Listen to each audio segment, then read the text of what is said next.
आज हम बात करेंगे पुरुषों के स्तन में जो गांठ हो जाती है या पुरुषों के बड़े बड़े स्तन हो जाते हैं महिलाओं की तरह, उसके विषय में। अब सवाल है कि पुरुषों के स्तन में गांठ क्यों हो जाती है। कई बार ये उम्र के आधार पे होती है, जैसे 14 साल की उम्र में जब बच्चा जाता है तो अचानक उसके हार्मोन्स ज़्यादा सेक्रेट होते हैं, उस स्थिति में पुरुषों के स्तन बड़े होने लगते हैं। या फिर कुछ दवाएं होती हैं जिनके साइड इफ़ेक्ट्स के कारण पुरुषों के स्तन में गांठ हो जाती है। कई बार कुछ हार्मोन्स का इम्बैलेंस होता है, किसी किसी पुरुष में फीमेल हार्मोन, महिलाओं वाले हार्मोन ज़्यादा सक्रिय हो जाते हैं, जिस कारण पुरुषों के स्तन महिलाओं की तरह हो जाते हैं। तो ये जो पुरुषों के स्तन में गांठ, इसको गायनेकोमैस्टिया कहते हैं।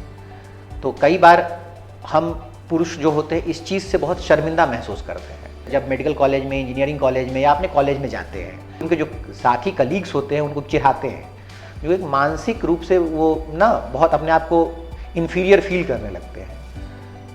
कई बार पहले के ज़माने में ऐसा होता था कि इसका इलाज नहीं था तो लोग ना इसके साथ जीने के लिए अभिशप्त थे।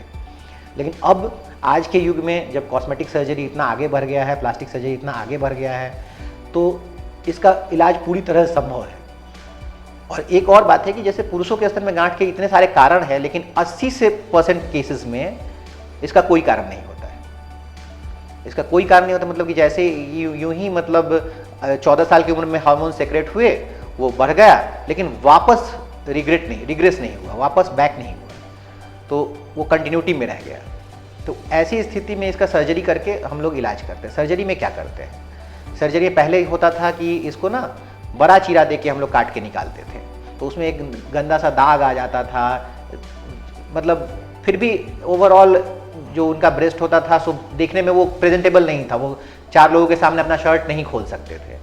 लाइपोसक्शन और ग्लैंड एक्सीजन, इसकी सर्जरी करते हैं। ठीक है, लाइपोसक्शन में क्या करते हैं कि उसका जो फैट होता है उसको हम लोग छोटे चीरे से, मामूली सा छोटा चीरा से मशीन के थ्रू फैट को डिसॉल्व करके निकाल लेते हैं, और निप्पल के पास एक और छोटा चीरा देते हैं, उससे ग्लैंड काट के निकालते हैं।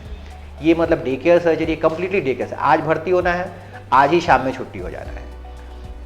और इसके बाद करीब 2 से 3 महीने तक एक प्रेशर गारमेंट होता है, टाइट कपड़ा होता है जो पहनना पड़ता है। इसमें क्या होता है कि टाइट कपड़ा पहनने से ना, जैसे स्किन के अंदर से जब फैट निकल गया, ग्लैंड निकल गया, तो स्किन बहुत लूज हो जाता है।